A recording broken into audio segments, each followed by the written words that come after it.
Bismillahirrahmanirrahim. Assalamualaikum warahmatullahi wabarakatuh. Baiklah, saya Muhammad Iqbal dengan NIM 20 30 30 10 29 akan melengkapi tugas ujian akhir semester mata kuliah Tauhid Ilmu Kalam materi 10 aliran kalam Mu'tazilah. Baiklah, pada aliran Mu'tazilah ini latar belakang kemunculan aliran Mu'tazilah itu ada dua. Baiklah, di antaranya itu ada dua golongan. Yang pertama disebut dengan Mu'tazilah 1, muncul sebagai respon politik murni. Golongan ini tumbuh sebagai kaum netral politik, khususnya dalam arti sikap yang lunak dalam menegahi pertentangan antara Ali bin Abi Thalib dan lawannya, terutama Muawiyah, Aisyah, Abdullah, Zubair. Golongan yang netral politik pada masa inilah sesungguhnya disebut dengan kaum Mu'tazilah karena mereka menjauhkan diri dari pertikaian masalah khalifah. Yang kedua, yaitunya golongan yang kedua muncul sebagai respon persoalan teologis yang berkembang di kalangan Khawarij karena mereka berbeda pendapat dengan golongan Khawarij dan Murji'ah tentang pemberian status kafir kepada orang yang berbuat dosa besar. Mu'tazilah 2 ini yang akan dikaji dalam video ini. Baiklah, ada beberapa analisis tentang pemberian nama Mu'tazilah tentang kepada golongan kedua ini berpusat pada peristiwa yang terjadi pada antara Wasil bin Atta serta temannya Amru bin Ubaid dan Hasan al-Basri. Pada yang pertama, pada waktu Wasil mengikuti pelajaran yang diberikan Hasan al-Basri di Masjid Bahsar, datang seorang yang bertanya mengenai pendapatnya tentang orang yang berbuat dosa besar. Ketika Hasan al-Basri masih berpikir, tiba-tiba Wasil mengumpulkan pendapat dengan mengatakan, saya berpendapat bahwasanya orang yang berbuat dosa besar bukanlah orang yang mukmin dan bukan pula orang kafir, melainkan berada di antara posisi keduanya, tidak mukmin dan tidak pula kafir. Kemudian Wasil menjauhkan diri dari Hasan al-Basri, pergi ke tempat yang lain. Di sana Wasil mengulangi pendapatnya di hadapan para pengikutnya. Dengan adanya peristiwa ini, Hasan al-Basri berkata, Wasil menjauhkan diri dari kita. Menurut Asyar Sartani, kelompok yang memisahkan diri dari peristiwa di atas disebut dengan kaum Mu'tazilah. Versi lain dikemukakan oleh Al-Baghdadi menyatakan bahwa Wasil dan temannya Amr bin Ubaid bin Bab diusir oleh Hasan al-Basri dari majlisnya karena ada pertikaian di antara mereka tentang masalah qadar dan orang yang berdosa besar. Keduanya menjauhkan diri dari Hasan al-Basri dan berpendapat bahwa orang yang berbuat dosa besar itu mukmin dan tidak kafir. Oleh karena itu, golongan ini disebut dengan Mu'tazilah. Yang ketiga, menurut Al-Mas'udi memberikan keterangan tentang asal-usul kemunculan Mu'tazilah dengan tidak menyangkut pautkan dengan peristiwa antara Qasil dan Hasan al-Basri. Mereka memberikan nama Mu'tazilah karena berpendapat bahwa orang yang berdosa bukan mukmin dan bukan pula orang yang kafir, melainkan menduduki tempat yang di antara kafir dan mukmin. Dalam arti memberi status orang yang berbuat dosa besar jauh dari golongan mukmin dan kafir. Yang keempat, golongan Mu'tazilah dikenal dengan nama-nama lain seperti Al-Adil, yang berarti golongan orang yang mempertahankan keadilan Tuhan, dan At-Tajwid, Al-Tahwid wa Adil, yang berarti golongan yang mempertahankan keesaan murni dan keadilan Allah Tuhan.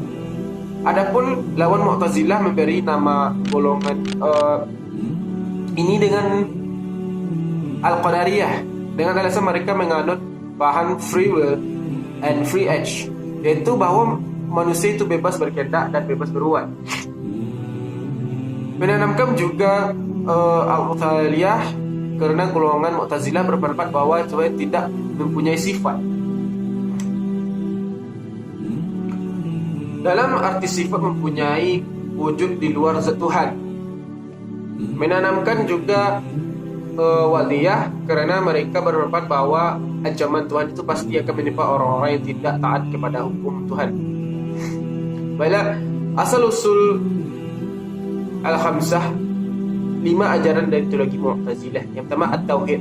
At-Tauhid atau mengesahkan Allah atau mengesahkan Tuhan merupakan prinsip utama dan intisari dari ajaran Mu'tazilah. Sebenarnya setiap mazhab teologis dalam Islam memegang doktrin ini. Akan tetapi bagi Mu'tazilah, tauhid memiliki arti yang spesifik. Tuhan harus disucikan dari segala sesuatu yang dapat mengurangi arti keesaannya. Tuhan satu-satunya esa yang unik dan tidak juga pun menyamainya. Oleh karena itu hanya dialah yang qadim. Apabila ada yang qadim lebih dari satu, telah terjadi ta'adud al-qudama, terbilang zat yang tidak berpermulaan. Untuk memurnikan keesaan Tuhan, Mu'tazilah menolak konsep Tuhan memiliki sifat menggambaran fisik Tuhan. Mu'tazilah berpendapat bahwa Tuhan itu esa dan tidak ada satupun yang menyerupainya. Dia maha melihat, mendengar dan sebagainya, akan tetapi mendengar, kuasa mengetahui dan sebagainya itu bukan sifat melainkan zatnya. Menurut mereka, sifat adalah sesuatu yang melekat. Apabila sifat Tuhan yang qadim, ada 2 yang qadim, yaitunya zat dan sifatnya. Wasil bin Atta seperti dikutip oleh Asy-Syartani berkata, siapa yang mengatakan sifat yang qadim berarti telah menduakan Tuhan. Ini tidak dapat diterima karena merupakan perbuatan syirik. Apa yang bisa disebut sebagai sifat menurut Mu'tazilah adalah Tuhan. Mu'tazilah berpendapat bahwa Al-Quran itu baru atau diciptakan. Al-Quran adalah manifestasi kalam Tuhan. Al-Quran terdiri dari rangkaian huruf, kata, bahasa yang antara satu mendahului yang lainnya. Doktrin Tauhid Mu'tazilah lebih lanjut menjelaskan bahwa tidak ada satupun yang dapat menyamai Tuhan. Begitu pula sebaliknya, Tuhan tidak berupa dengan makhluknya atau tidak serupa. Tuhan adalah imateri. Oleh karena itu tidak layak baginya sebagai atribut materi. Sebagai mengesahkan adanya majelis Tuhan, kejisiman Tuhan, bagi Mu'tazilah tidak dapat diterima oleh akal dan itu tidak mustahil. Itu adalah mustahil. Maha suci Tuhan yang merupakan dengan yang diciptakannya. Tegasnya Mu'tazilah menolak antropomorfisme. Penolakan terhadap paham ini bukan atas pertimbangan akal, melainkan memiliki rujukan yang sangat kuat di dalam Al-Quran. Mereka berangkat dari pertanyaan laisa, yang tidak ada satupun yang menyerupai dia. Untuk menegaskan penilaian terhadap antropomorfisme, Mu'tazilah memberi takwil terhadap ayat-ayat secara lahir, menggambarkan keislaman Tuhan, kejisiman Tuhan, yaitu dengan cara memalingkan arti kata-kata tersebut ke arti kata lain sehingga hilang kejisiman Tuhan. Tentu pemindahan arti ini tidak dilakukan dengan semena-mena, tetapi merujuk pada konteks pembahasan yang lazim digunakan dalam bahasa Arab. Beberapa contoh dapat dikumpulkan di sini, misalnya kata tangan dalam surat Quran surah Syad ayat 75 diartikan kekuasaan, dan pada konteks yang lainnya tangan Quran surah Al-Maidah ayat 64 diartikan nikmat. Kata wajah adalah surah Ar-Rahman diartikan esensi dan zat, sedangkan Al-Arsy dalam surat Thaha diartikan kekuasaan. Penolakan Mu'tazilah terhadap pendapat bahwa Tuhan dapat dilihat oleh mata kepala merupakan konsekuensi logis dari penolakannya terhadap antropomorfisme. Antropomorfisme. Tuhan adalah imateri, tidak tersusun dari unsur, tidak terikat oleh ruang dan waktu, tidak terbentuk dan dapat dilihat, hanyalah yang berbentuk dan memiliki ruang. Andai Tuhan dapat dilihat dengan mata kepala, di akhirat tentu dunia dilihat oleh mata diterlihat dengan mengetahui. Jadi Tuhan itu tidak diciptakan. Secara Tuhan itu tidak dimiliki oleh makhluk. Yang kedua itunya al-adil. Ajaran dasar Mu'tazilah yang kedua adalah al-adil, berarti Tuhan Maha Adil. Adil adalah suatu atribut yang paling jelas untuk menunjukkan kesempurnaan, karena Tuhan Maha Sempurna. Sudah pasti dia adil. Tuhan dipandang adil apabila bertindak hanya yang baik dan yang terbaik, dan bukan yang tidak baik. Begitu pula Tuhan itu adil apabila tidak melanggar janjinya. Dengan demikian Tuhan terikat dengan janjinya. Ajaran tentang keadilan dan kebaikan erat dengan beberapa hal, diantaranya perbuatan manusia. Manusia benar-benar bebas untuk menentukan pilihan perbuatan baik buruknya. Akan tetapi perlu diketahui bahwa Tuhan hanya menyuruh dan mengasihi yang baik, bukan yang buruk. Adapun yang disuruh Tuhan pasti baik, dan yang dilarangnya itu adalah buruk. Tuhan terlepas diri dari perbuatan yang buruk. Konsep ini memiliki konsekuensi logis dengan keadilan Tuhan, yaitu apapun hati yang akan diterima manusia di akhirat merupakan balasan perbuatan di dunia, yaitu perbuatan akan dibalas, kejahatan akan dibalas dengan keburukan. Itulah keadilan, karena ia berbuat atas sesuatu. Yang kedua, berbuat baik dan terbaik. Dalam istilah Arab, berbuat baik dan terbaik disebut dengan asalah wa aslah. Maksudnya adalah kewajiban Tuhan untuk berbuat baik dan bahkan terbaik bagi manusia. Dia mengutus Rasul kepada manusia merupakan kewajiban Tuhan karena alasannya sebagai berikut. Yang pertama, Tuhan wajib berlaku baik kepada manusia, dan hal itu tidak dapat terwujud kecuali dengan mengutus Rasul pada mereka. Yang kedua, Al-Quran secara tegas menjelaskan kewajiban Tuhan untuk memberikan belas kasihan kepada manusia, sebagai mana terulang dalam surat Asy-Syura ayat 29. Cara yang terbaik untuk maksud tersebut adalah dengan mengutus Rasul. Tiga, tujuan diciptakan manusia adalah untuk beribadah kepadanya. Agar tujuan tersebut berhasil, tidak ada jalan selain mengutus Rasul. Perjalanan ketiga adalah al-wa'ad wa al-wa'id. Al-wa'ad wa al-wa'id. Ajaran ini sangat erat hubungannya dengan ajaran sebelumnya. Artinya janji atau ancaman.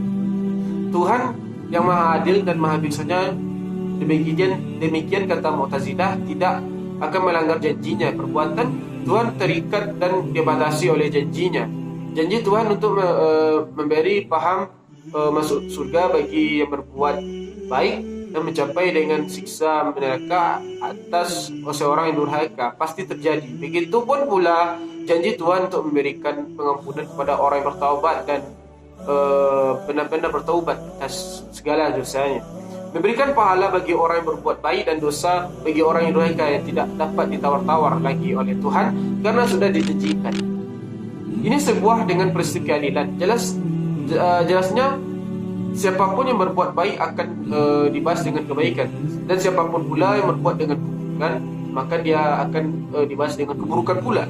Ajaran ketiga ini memberikan peluang bagi Tuhan menunaikan janjinya, yaitu memberikan pahala orang yang taat dan menyiksa orang yang berbuat maksiat, kecuali orang yang sudah tobat bernasuha. Tidak ada harapan bagi yang durhaka kecuali yang bertaubat. Kejahatan dan kedurhakaan yang menyebabkan pelakunya masuk neraka adalah kejahatan yang termasuk dosa besar. Terhadap dosa kecil mungkin mengampuninya. Ajaran ini tampak bertujuan mendorong manusia berbuat baik dan tidak main-main dengan perbuatan dosa. Yang keempat, al-manzilah bain al-manzilatain. Inilah ajaran yang mula-mula menyebabkan lahirnya mazhab Mu'tazilah. Ajaran ini terkenal dengan status orang beriman yang melakukan dosa besar. Setelah tercatat dalam sejarah, Khawarij menganggap orang tersebut sebagai kafir, bahkan musyrik. Menurut Mu'tazilah, orang itu tetap mukmin dan dosa diserahkan kepada Tuhan. Mungkin dosa tersebut diampuni Tuhan. Pendapat Wasil bin Atta, pendiri mazhab Mu'tazilah, orang tersebut berada di antara dua posisi. Karena ajaran inilah Wasil bin Hatta dan Amru bin Ubaid harus memisahkan diri dari majelis gurunya Hasan al-Basri. Berawal dari ajaran itulah ia membangun mazhab. Pokok ajaran ini adalah mukmin yang melakukan dosa besar meninggal sebelum tobat, bukan lagi mukmin atau kafir seperti fasik. Pelaku dosa besar tidak dapat dikatakan sebagai mukmin secara mutlak karena iman menuntut adanya kepatuhan kepada Tuhan. Tidak cukup mengakui pengakuan dan pembenaran. Berdosa besar bukanlah kepatuhan, melainkan kedurhakaan. Orang ini tidak dapat dikatakan kafir secara mutlak karena masih percaya kepada Tuhan, Rasulnya, yang mengerjakan pekerjaan yang baik. Hanya jika meninggalkan perbuatan meninggal sebelum tobat, ia masuk ke dalam neraka dan kekal di dalamnya, karena di akhirat hanya terdapat dua pilihan, yaitu surga dan neraka. Orang mukmin yang masuk surga dan orang kafir masuk neraka. Yang orang fasik dimasukkan ke neraka hanya siksanya lebih ringan dari orang kafir.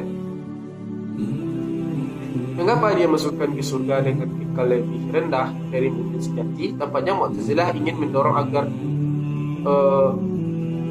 manusia itu lebih cenderung membuat kebaikan.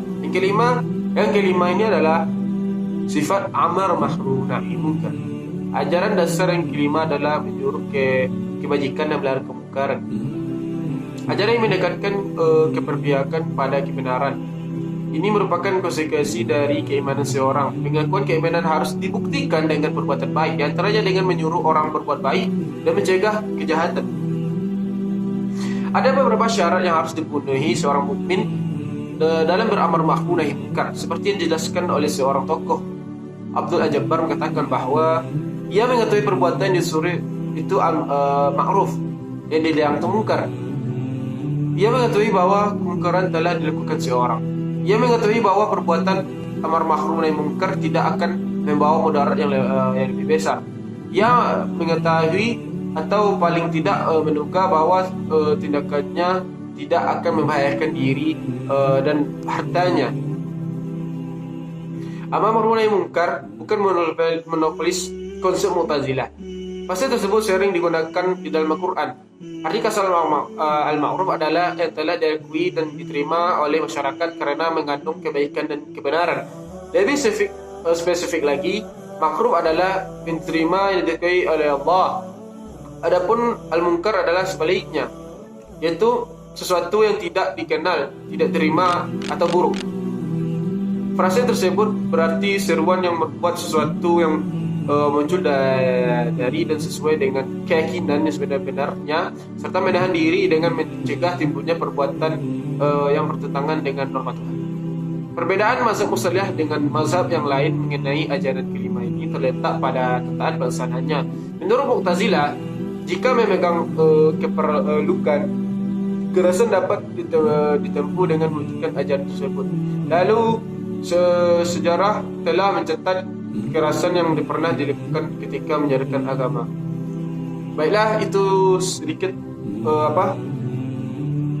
penjelasan tentang aliran Mu'tazilah. Semoga kita mendapatkan pelajaran, terutama saya yang menyampaikan. Terima kasih atas segala perhatiannya. Mohon maaf atas segala kekurangan.